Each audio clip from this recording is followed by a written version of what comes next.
안녕하세요. 베테랑스 학부모님 여러분. 저는 베테랑스의 토니권 강사입니다.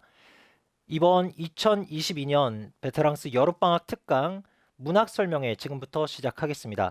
이번 설명회에서는 7, 8학년 학부모님들께서 우리 아이들이 문학을 왜 공부해야 하는지 상당히 피상적이고 추상적으로 알고 계신 부분들이 많아요. 그래서 정확하게 구체적으로 어떠한 이유 때문에 문학을 반드시 이 학년 때 공부할 필요가 있는지에 대해서, 그리고 어떤 작품들을 보는 게 가장 큰 도움이 되는지에 대해서 제가 구체적인 말씀을 좀 드리도록 하겠습니다. 시작할게요. 제가 수업 시간에 원아트라는 시를 다뤘습니다. 엘리자베스 비숍의 되게 유명한 시가 되겠는데, 보시다시피 제가 일부만 가지고 왔는데 인생에 있어서 무언가를 잃어버린다는 것이 그렇게 심각한 문제가 아니니 그것을 그냥 습관처럼 받아들여라, 이런 취지의 주제를 가지고 있는 그런 시가 되겠습니다. 엘리자베스 비숍의 원아트가 되겠고요. 그리고 그와 주제가 유사한, 잘 알고 계신 비틀즈의 Let It Be가 있습니다. 이 가사 잘들 아시죠? When I find myself in times of trouble, Mother Mary comes to me, speaking words of wisdom, Let It Be, 이렇게 시작되는, 우리 학부모님들께서 전부 알고 계시는 그런 유명한 클래식이 되겠습니다. 자, 원아트와 Let It Be를 놓고 학생들에게 에세이 주제를 제가 줬어요. 시와 노래에서 나오는 가사에서 고통을 이겨내는 삶의 철학이 어떤 부분에 있어서 그 자세가 다른지, 그리고 그 방식에 대해서 구체적으로 서술을 해보라라는 제가 숙제를 내준 적이 있는데, 한 학생의 에세이가 저를 아주 이성적으로도 그리고 감성적으로 감동을 시킨 그런 에세이가 있습니다. 일부만 제가 한 문장만 가지고 왔는데, 삶의 지혜를 설사 찾아내지 못한다 하더라도, 그러니까 words of wisdom이 없다 하더라도 세상의 속성을 있는 그대로 받아들이고 내버려 둬야 한다라는 매우 철학적이면서도 어떤 속성을 꿰뚫어보는 그런 글을 쓴 친구가 있었어요. 현재 NLCS 제주에 재학 중인 8학년 학생인데요. 이 학생의 이런 에세이, 이런 문장, 이런 생각, 이게 바로 오늘 문학 설명회의 출발점이 되겠습니다. 또 한 가지, 자, 1984라는 디스토피안 너블의 대표작을 공부하고 나서 너희 학생들에게 너희가 생각하는 코비드-19, 코로나를 주제로 한 디스토피아 너블을 한번 직접 한 챕터를 창작해봐라, 이런 숙제를 내준 적이 있습니다. 그런데 아이들의 에세이가 저는 되게 놀라웠던 에세이들이 몇 개가 있어요. 대표적인 거 몇 개만 좀 소개를 드리자면, 마스크를 장착하고 태어나는 인간에 대한 이야기를 쓴 친구가 있고요. 그리고 마스크가 어떤 실제 유가증권 역할을 하는, 그래서 전 세계에서 그게 거래가 되는 거래소 역할을 하는, 마스크의 거래소가 있는 그런 챕터를 쓴 친구가 있었고요.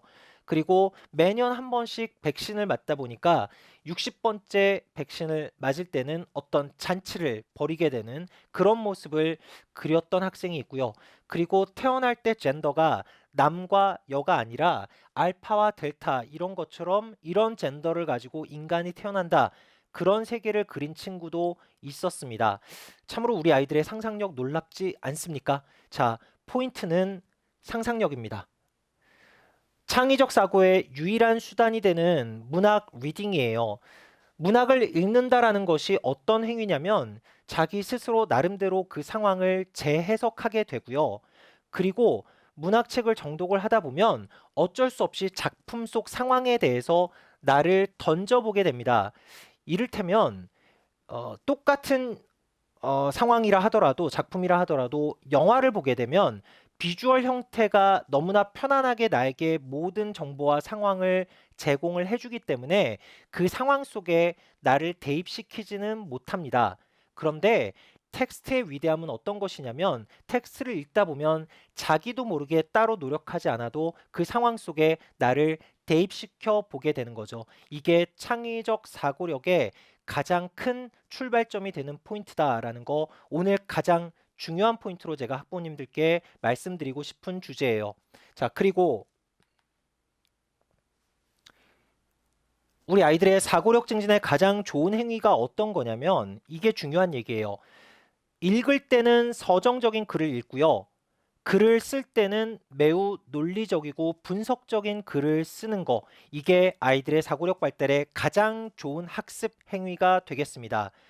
리딩 머티리얼은 서정적인 글을 읽는 게 가장 좋고요. 그리고 그에 대해서 내 나름대로 논리와 분석을 가지고 차가운 드라이한 글을 쓰는 것, 이게 사고력 증진에 가장 좋은 방법이라는 거죠. 왜 그러냐면 암묵지, 형식지 얘기 많이 들어보셨을 거예요. 지식에는 두 가지 종류가 있습니다. 암묵지라는 거는 어떤 특정 정형화되지 않은 상태에서 내가 경험적인 체험을 통해서 나에게 체화된 그런 비정형스러운 그런 지식을 말씀드리는 거고, 그걸 이제 형식지로 바꾸게 되는 거죠. 글을 쓰다 보면. 그래서 암묵지를 형식지로 바꾸는 이 행위 자체가 아이들의 사고력 발달에 도움을 준다라는 것. 그리고 두 번째로 우리 학생들이 보통 보면 중학생 때 귀납적 사고에 대해서는 많이 훈련이 되어 있음에도 불구하고 연역적 사고력에 대해서는 훈련이 되어 있는 학생이 매우 드뭅니다. 그래서 이 연역적 사고력을 발달시키는 방법으로 가장 좋은 것은 문학을 읽고 분석하는 글을 쓰게 되는 것. 이게 바로 연역적 사고력을 가장 확실하게 증진시킬 수 있는 방법이다라는 이 두 가지 의미를 제가 소개해 드리는 거고요. 네, 이제 좀 더 학습적인 포인트에 초점을 맞춰서 문학을 왜 읽어야 하는가를 말씀을 드릴게요. 쉽게 말씀드려서 7, 8학년 시절에 문학 독서를 하지 않으면 나중에 고등학생이 됐을 때 우리의 학생들이 보게 되는 AP나 IB, GCSE 이런 시험에서 고득점은 절대 불가능하다. 하나 예를 들어서 말씀을 드릴게요. 작년도 AP 랭에서 3번 에세이 문제에 출제가 되었던 설득의 에세이죠. 출제되었던 문제 제가 가지고 왔습니다. 어떤 사람들은 다른 사람들에게 완벽함을 요구를 하고 또 어떤 사람들은 완벽이라는 개념 자체가 가능치도 않고 그걸 요구하는 것은 잘못됐다라고 생각을 한다. 완벽의 추구에 대한 노력의 가치에 대해서 당신의 견해에 대해서 서술해 보시오. 이렇게 나왔습니다. 작년 AP 랭의 에세이 3번 문제입니다. 이 문제를 효과적으로 생각하고 고득점을 받을 수 있는 글을 쓰기 위해서는 일단 추상적인 걸 구체화시킬 수 있는 능력이 필요하고요. 그리고 어떤 생각의 틀을 쪼갤 수 있는 능력 또한 필요합니다. 그리고 마지막으로 제가 조금 전문적인 용어로 다층적인 멀티 디멘셔널 띵킹이라고 제가 말씀을 드리는데, 여러 가지 디멘전을 가지고 나눠서 생각할 수 있는 능력이 필요하다라는 거죠.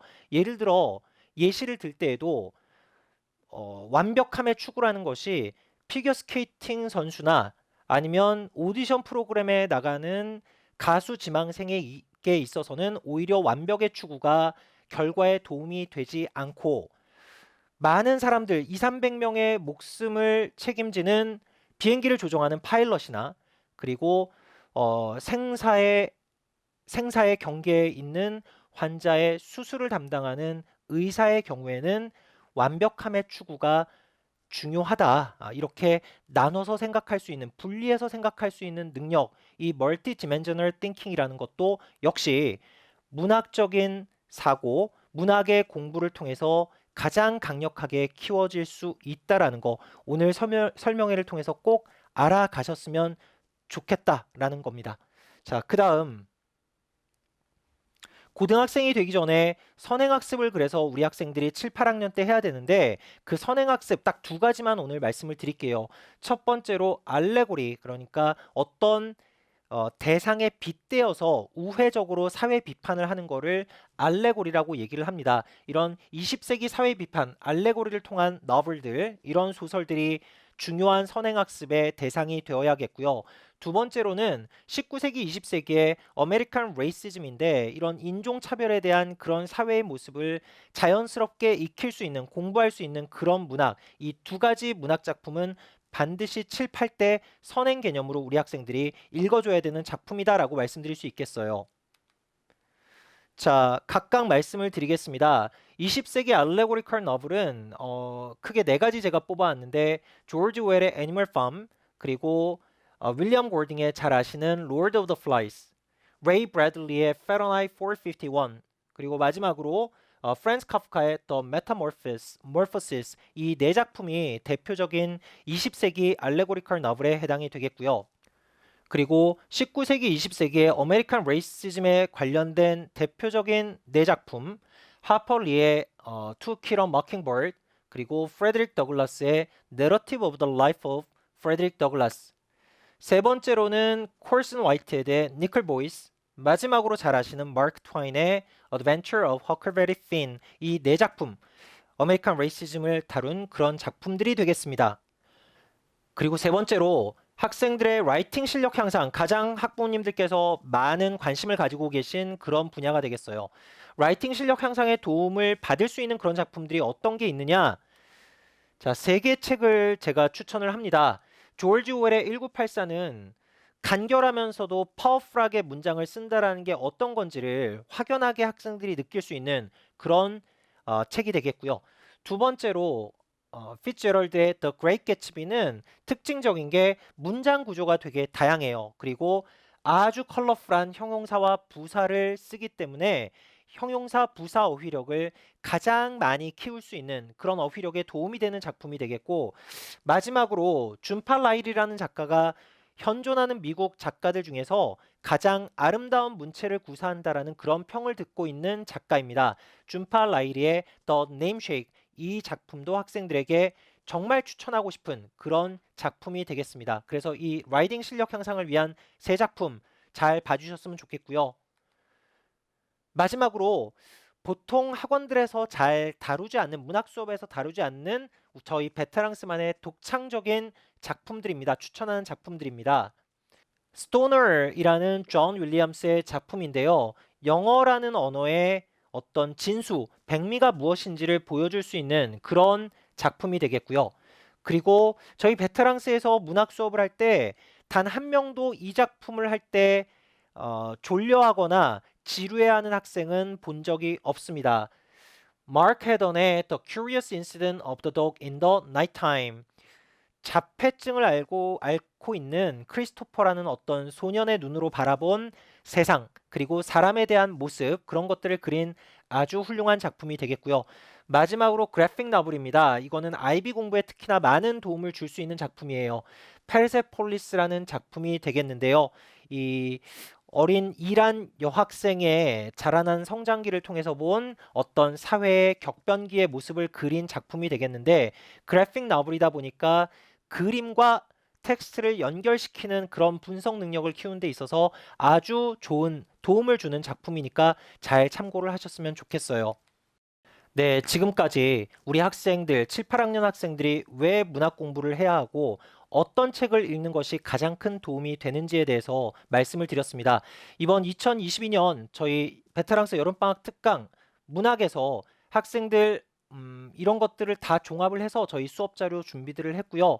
충분히 분석적이고 창의적인 사고가 훈련이 될 수 있게 준비하고 있습니다. 학부모님들 많은 참고 되셨으면 좋겠고요. 지금까지 경청해 주셔서 감사드립니다.